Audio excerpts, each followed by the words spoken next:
Everyone, welcome all of you to my YouTube channel. So आज की जो हमारी वीडियो है वो है what is GSTR 3B। Last video जो मैंने अपलोड करी थी वो थी व्हाट इज़ GSTR 1। सो जिन्होंने मेरी लास्ट वीडियो नहीं देखी है एक बार प्लीज़ उस वीडियो को देख लीजिए। आप एक बार वो भी देख लोगे तो आपको ये भी अच्छे से समझ में आ जाएगा, क्योंकि दोनों ही रिटर्न हमारी हर महीने जाती हैं। ठीक है, तो GSTR 3B के अंदर क्या होता है, यहाँ पे जो लैंग्वेज लिखी हुई है ना बहुत ही ज़्यादा टेक्निकल लैंग्वेज लिखी होती है। तो मैं आपको एक सिंपल वर्ड में बताती हूँ। जितना भी आपका पूरे महीने में सेल हुआ है उसका एक्यूमुलेटेड फिगर, लाइक उसका टैक्सेबल वैल्यू कितना है और उसके ऊपर आपने कितना GST चार्ज करा है, तो वो सारा IGST, CGST और SGST तीनों मिलाकर आपको वहाँ पे शो करना होगा। और ये तो रही सेल की बात। उसके अलावा आपको परचेज़ का भी सेम एक्यूमुलेटेड फिगर वहाँ पे शो करना होगा, और उन दोनों के GST के बीच का जो डिफरेंस होगा वो आपको चालान के थ्रू पे करना होगा। अब हम इसको पढ़ लेते हैं। It is a form GSTR 3B is a simplified summary return. Summary return मतलब एक तरह से समरी ही आप एक्यूमुलेटेड फिगर डालोगे ना, इसलिए वो समरी रिटर्न है। And the purpose of the return is for tax payer to declare their summary GST liabilities for a particular tax period and discharge these liabilities. एक समरी रिटर्न है, इसके ज़रिए आप अपना लायबिलिटी शो करते हो और उसको डिस्चार्ज भी कर देते हो बाय लाइक आप अगर उसको कैश में पे करना, अगर आपके पास इनपुट अवेलेबल नहीं, इनपुट मीन्स आपके पास अगर परचेज़ आपने कुछ नहीं करा है, परचेज़ के ऊपर आपका कोई टैक्स अवेलेबल नहीं है, तो उस केस में आपको चालान जो है पूरा का पूरा ही पे करना पड़ेगा। और a normal tax payer is required to file form GSTR 3B returns for every tax period. अगर आपने एक बार GST में रजिस्ट्रेशन ले लिया as a normal tax payer तो आपको हर महीने अपनी 3B फाइल करनी होगी। ये ज़रूरी है, अदरवाइज़ आपका लेट फीस लग जाएगा। मोस्ट इम्पॉर्टेंटली GSTR 3B की फ़ाइल करने की डेट क्या होती है, तो अगर आप रेगुलर टैक्स पेयर हैं तो आपके लिए डेट होती है 20th of the next month. For example अगर मैं आज जून में बैठी हूँ तो मैं अभी पिछले महीने की रिटर्न फाइल कर रही होंगी, तो मेरी जो ड्यू डेट है मई मंथ की रिटर्न फाइल करने की वो है 20th ऑफ जून। अब आप खुद सोचिए, मैंने मई मंथ में 1 मई से लेकर 30 मई के बीच में जितना कमाया और जितना लाइक परचेज़ किया है ना, जितना सेल के जितना परचेज़ किया उसको मैं लाइक 25 मई को अपनी रिटर्न भर सकती हूँ? नहीं भर सकती ना, क्योंकि अभी उसमें 5 दिन रिमेनिंग है। मुझे क्या पता अगले 5 दिन में मेरा कितना सेल होगा, कितना परचेज़ होगा। लाइक तो होता क्या है, जब पूरा वो महीना ख़त्म हो जाता है उसके बाद गवर्नमेंट हमें 20 डेज़ का टाइम देती है कि आप विदिन 20 डेज़ अपनी रिटर्न को फाइल करिए 3B को। Okay, who needs to file form GSTR 3B? All normal tax payer and casual tax payer को अपना GSTR 3B फाइल करना होता है। Where can I file form GSTR 3B? मैं अपना GSTR 3B कैसे फाइल करूँ? आप इसको नॉर्मल लॉगिन करके अपना GST पोर्टल ऑफलाइन और ऑनलाइन दोनों तरीके से फाइल कर सकते हो।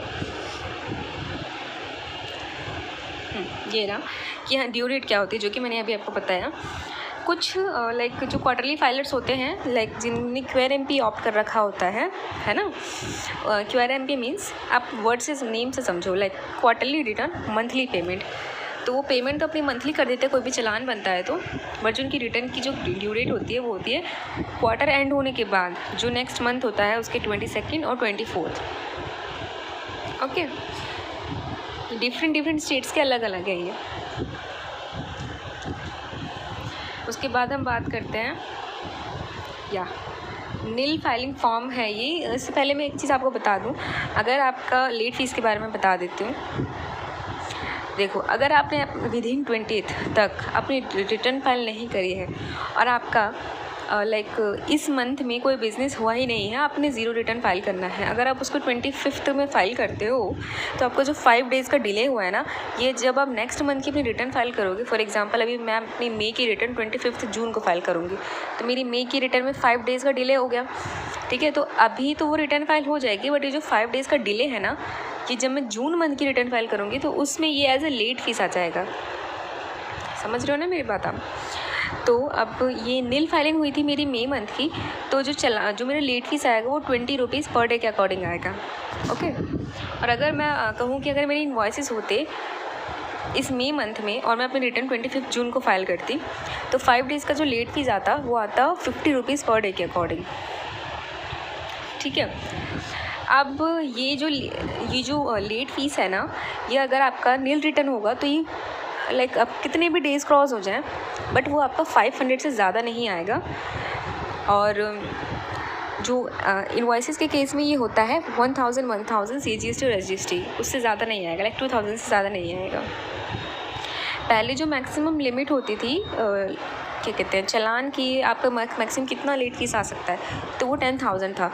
बट लास्ट जून 21 से जून 22 चल रहा है, सो जून 21 से गवर्नमेंट ने जितनी भी आगे की रिटर्न्स थी उसको उन्होंने चलान को रिड्यूस कर दिया है। नील केस में 500 और अगर इनवॉइसेस हैं आपके तो वही 1000 CGST SGST में आएगा। तो ये थी लेट फीस की बात। ओके, अब हम बात करते हैं nil return filing nil form. What is form GSTR 3B nil return and where it can be filed. So basically अगर आपका कोई भी ट्रांजैक्शन किसी भी मंथ में नहीं हुआ है, still you need to file your GSTR 3B।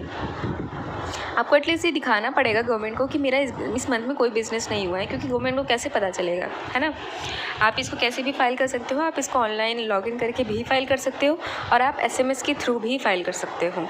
Yes, आप SMS के थ्रू भी इसे फाइल कर सकते हो, आपने सही सुना। ओके, सो ये छोटा सा एक वीडियो था कि आपको एटलीस्ट GSTR 3B के बारे में एक ओवरव्यू मिल जाए कि आपका 3B होता क्या है। ठीक है, तो मिलते हैं नेक्स्ट वीडियो में। नेक्स्ट वीडियो हम एक प्रैक्टिकल वीडियो देखेंगे। देखो, GST की जो रिटर्न फाइल होती है ना, ये सारे जितने भी लाइक लॉजिस्टिक हो गया, रेस्टोरेंट सेक्टर हो गया, या फिर आपका लॉजिस्टिक इंडस्ट्री जो होती है, रेस्टोरेंट इंडस्ट्री होती है, हॉस्पिटैलिटी इंडस्ट्री होती है ना। तो ये जितनी भी इंडस्ट्री होती है ना, इन सब के अलग अलग GST के रूल्स हैं। ये तो नॉर्मल है कि आपको हाँ लायबिलिटी डिक्लेयर करके चालान पे करना पड़ेगा, बट आपको किस केस में इनपुट टैक्स क्रेडिट लेना है, क्या केस में आपका जो इनपुट टैक्स क्रेडिट ITC जिसे हम कहते हैं वो ब्लॉक्ड रहता है, कैसी रिटर्न रेस्टोरेंट सर्विसेज के केस में फ़ाइल होती है, हमें कहाँ पे शो करना होता है, ये सारी चीज़ हम प्रैक्टिकल वीडियोज़ में देखेंगे। तो मैं आशा करती हूँ कि आपको वीडियो